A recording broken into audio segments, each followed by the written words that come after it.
Pemirsa, Anda menyaksikan Headline News pukul 19 waktu Indonesia Barat. Pengurus Besar Nahdlatul Ulama atau PBNU melanjutkan rencana untuk menarik kembali PKB menjadi milik NU. Salah satu yang sudah mereka lakukan ialah memanggil mantan Sekjen PKB, Lukman Edy.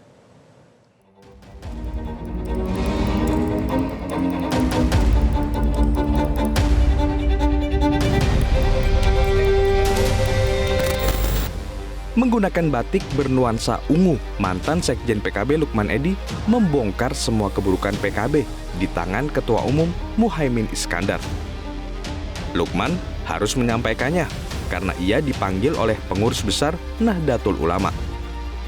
Salah satu yang disoroti Lukman adalah ketidaktransparan PKB dalam mengelola keuangan partai.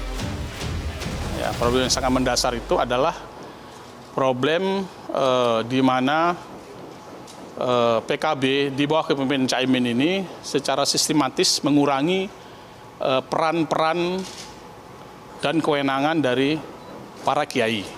Ya. Bahkan formalnya Muktamar Bali itu menghilangkan sebagian besar kewenangan dari Dewan Syuro. Ya. Wakil Ketua Umum PKB Jazilul Fawait heran dengan manuver PBNU yang tiba-tiba ingin mengurusi PKB. Jazilul pun meminta PBNU fokus mengurusi tugasnya yang banyak terbengkalai dan tidak perlu ikut campur mengurusi PKB. Di mana menyerangnya? Justru PKB membantu PBNU, membantu Nahdlatul Ulama secara frontal dengan menaikkan kursi PKB secara frontal. Di seluruh Indonesia semuanya berjalan sesuai relnya masing-masing. NU yang ormas, binalah masyarakat.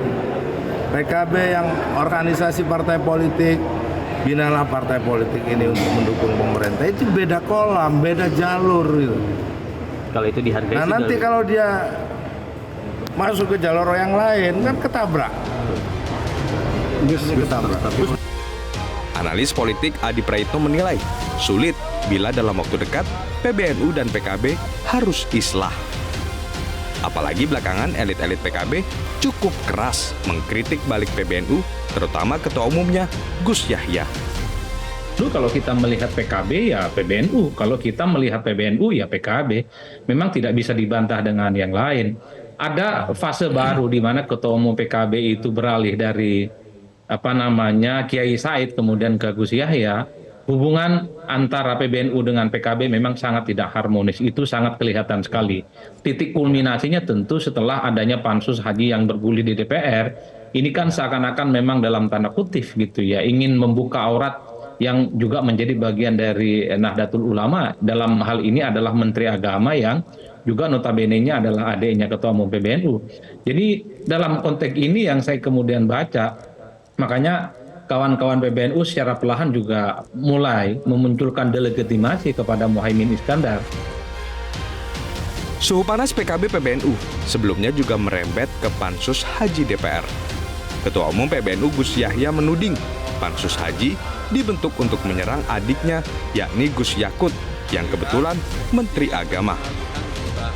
Lantas, akan kemana ujung konflik antara PKB dan PBNU ini? Tim Liputan, Metro TV.